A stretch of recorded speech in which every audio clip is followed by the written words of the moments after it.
Hi everyone, today we are going to talk about allegory. So if you look at Lord of the Flies as an allegory, that means the novel not only tells a literal story, but it also has a deeper meaning. So we are going to take a look at the setting, characters, and plot to examine the symbolic message.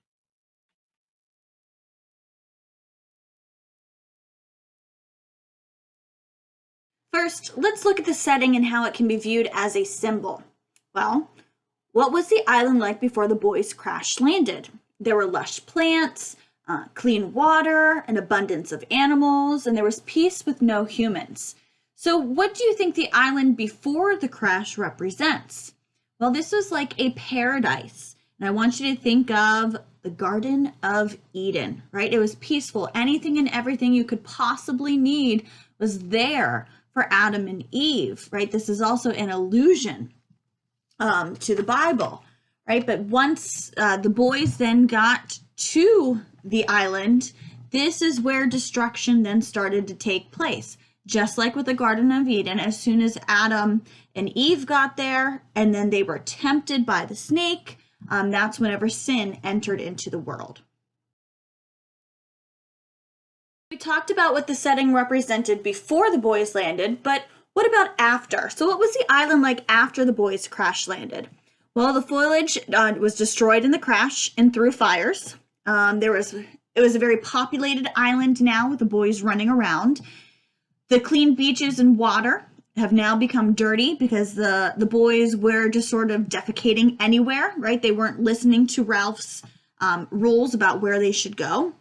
There was also dead carcasses of animals and humans about the island and in the ocean. There was a lot of violence and chaos, and Castle Rock is now a place of savagery and death. So, thinking about all of this, what does the ruined island now represent? Well, it is a populated dystopia. So it is a chaos created by man. In other words, beauty in nature is ruined by man settling and also claiming ownership. Okay, Castle Rock, I want you to think of this as now as hell on earth because it is a deserted, rocky terrain with no food, fresh waters, or animals, and there's no shelter. There's no shelter either, so the sun beats down on them. That's a lot of heat. So it is a place of suffering and death. So this is associated with evil and the devil.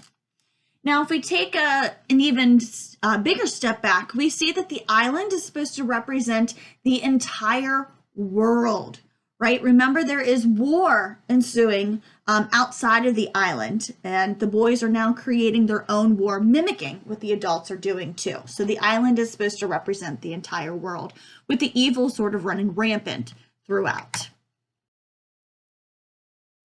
Let's move on to characters, because in addition to setting, we also look at what the characters could represent outside of the story.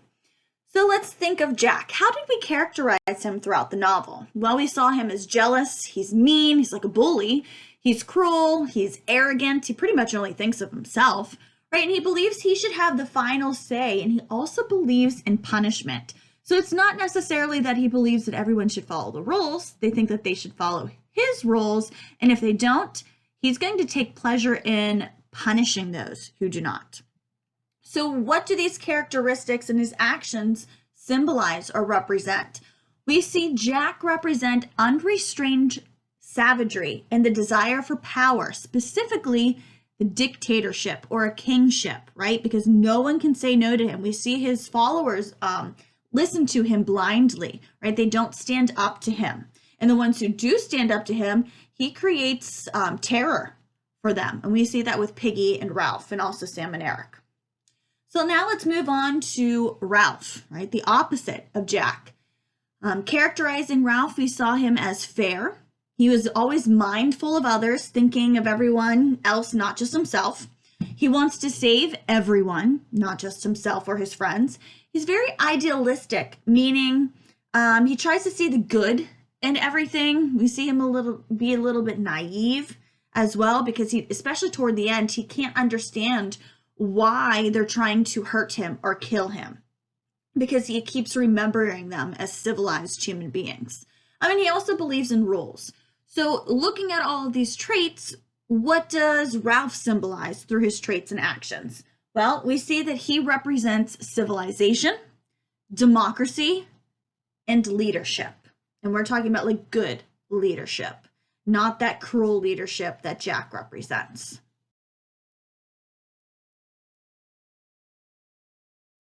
Another character we looked at was Piggy, right? We said that he was intelligent and logical, right? He's always using his mind. He's coming up with scientific ideas. But we also see that he is a bit cowardly throughout. He's leaning on Ralph to sort of speak for him, right? And to look out for him. He is a rule follower, and he believes everybody else should be too. He's scientific. Remember, in the very beginning, he's the one who came up with the sundial to figure out the time. And he thinks others will do the right thing because it is the right thing to do. So again, we see that he's a bit naive, just like Ralph. So what does he symbolize through his traits and actions? Well, he symbolizes logic and reasoning and also science. So moving on to Simon.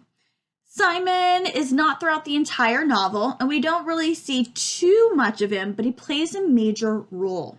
He's quiet, he's reserved. I know a lot of you said he's a loner or an outcast, and you're absolutely right.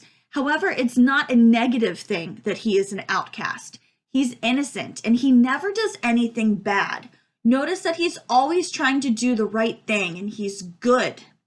So what does he symbolize? Because of this, because of his traits, he symbolizes the purity and goodness within humankind that dwells within all of us.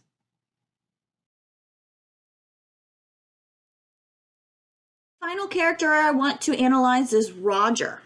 So characterizing him, we see that he's strong, he's terrifying, especially near the end, and he takes pleasure in torturing and killing things. So what does he represent? Well, he represents brute strength or enforcement. Think of him like a bodyguard, right?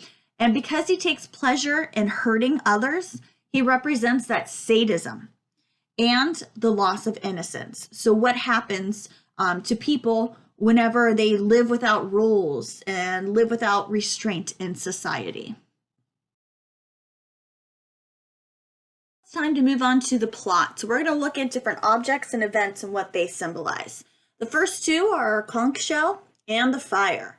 So what is the conch's use? Well, they used it to call meetings and to let everyone have a turn to speak, right? Anybody who wanted to have a say in anything was able to do so whenever they held the conch. So what does this represent? Laws and rules and order, right? It promotes that idea of government with democracy because everybody is able to have a say. And then once the conch shatters, this all disappears and even more chaos erupts. Now the fire has several uses, and it was used for signal for rescue, right? It also had the idea for cooking food, bringing warmth and light to the beach, and lastly, it was used to smoke out Ralph.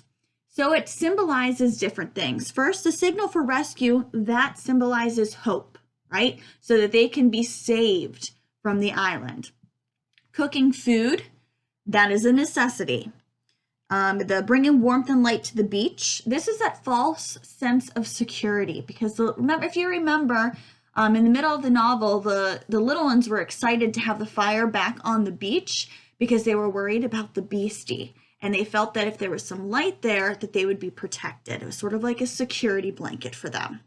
And finally, whenever they smoked out Ralph, and also whenever the first fire got out of hand at the top of the mountain and killed the boy with the mulberry patch on his face, this represents destruction.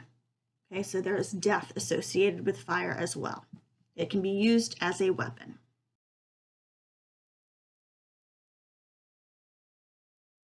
Move on to Piggy's glasses and the beast. So Piggy's glasses were used for necessity, right, to allow Piggy to see. It was a tool for Piggy, but it was also a resource for fire, right? That's the only way that they were able to make fire. So it represents a couple different things. Whenever the glasses are on Piggy, It represents intelligence or logic. A lot of times we have that stereotype: if people wear glasses, they're nerds or they're bookish, right? So it's that representation of intelligence. It's also a technological advancement because it does allow people to see better, right? And finally, at the end, with the whole fire thing, it represents power. And this is why Jack, instead of just asking for fire from Ralph and them, he stole it. And he steals Piggy's glasses, so he is the one in control and can tell people, hey, I can provide you with light, with warmth, and food, that meat, that cooked meat, so they won't get sick. Now, the beast, its role, the main thing is it spread fear throughout, right? And as we kept reading, we could see that the beast wasn't real, right? It was all in their minds. Almost like how whenever we're little, we're afraid of the dark, right? Or maybe a monster under our bed or a monster in our closet. We start to see things. We let our imagination run wild. We become paranoid, right? This is that fear taking over. However, the beast is also something within us all. So the beast is actually the evil and darkness within all of humanity. So whenever we are taken away from society and we don't hold each other up to these standards of kindness and respect, that darkness, that beast is inside of us overcomes us, and we start to hurt one another instead.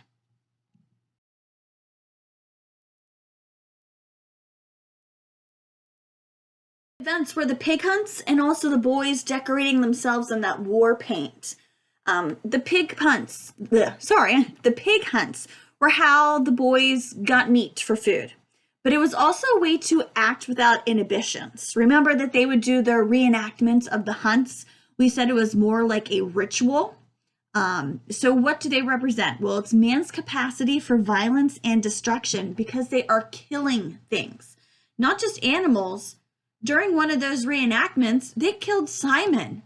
So it's that violence that overtakes them. Now that war paint sort of goes hand in hand with this. Its role was to have a mask, and it also instilled fear into others. And that's because it represents the transformation of identity.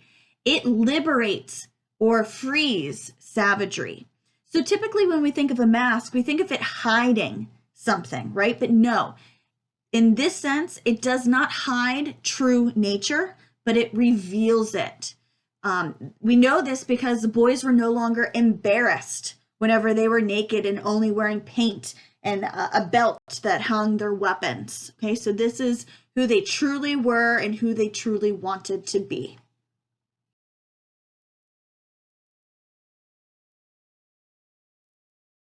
And finally, let's take a look at the deaths of Simon and Piggy. We can go on and on about more objects and events, but we're just covering the big ones so that you can see the idea of how different symbols lead to something else in the allegory. So, with Simon, everyone participated in this kill.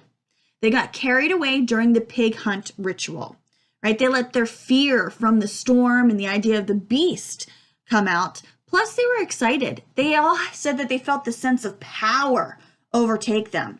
And during this, they're described like animals. They were actually clawing and biting Simon, who was considered their prey, right? He was defenseless. He was confused. All he was trying to do was to tell them, hey, the beast isn't real.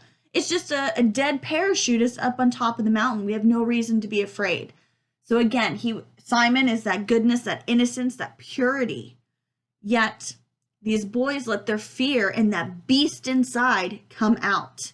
So they beat, bit, and clawed Simon to death. Now, Piggy's death was a little different because this is Roger. Roger pushed a boulder from the top of Castle Rock, and it crushed Piggy and threw him off a cliff. And with Piggy's death, we see that Piggy is described as a twitching pig. Now, this is important. So both of these deaths represent the loss of innocence and capacity for evil, or that savagery within us all. But it's very important that Piggy is also described as an animal, a pig, because it's that loss of humanity with acting like animals and being compared to one instead of being seen as a human being.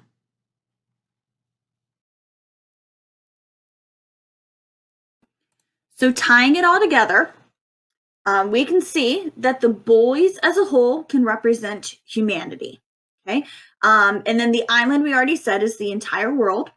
Then we look at the boys' roles, the different roles that they have, basically represent the world's varying governments.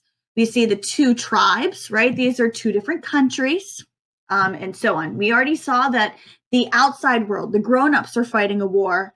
And then we have our own boys with the two tribes split fighting a war as well. So because of that, we have more war, more savagery, more chaos. So the only time we actually pull out of the allegory is at the very end of chapter 12 when the boys are rescued and the sailor comes and says, like, what are you guys doing? Right? So it's no longer an imaginary barrier around the island. Now this is real. And that was part of the irony too, is that although he is saving them from their own war, he is now taking them into the grown-up world, in the grown-up World War III. So I want you to think about how all those things play a role. And the allegory, that hidden message, think of theme. And the main thing that Golding was trying to hint at is that evil lives within us all, right? It's sort of more like that we are more evil than good, because we see most of those boys go towards the darkness, not the light, unlike Simon, unlike Ralph, unlike Piggy. So the theme here is that without civilization, savagery takes over. I hope this better explains allegory and the deeper meanings and objects and characters and settings within The Lord of the Flies.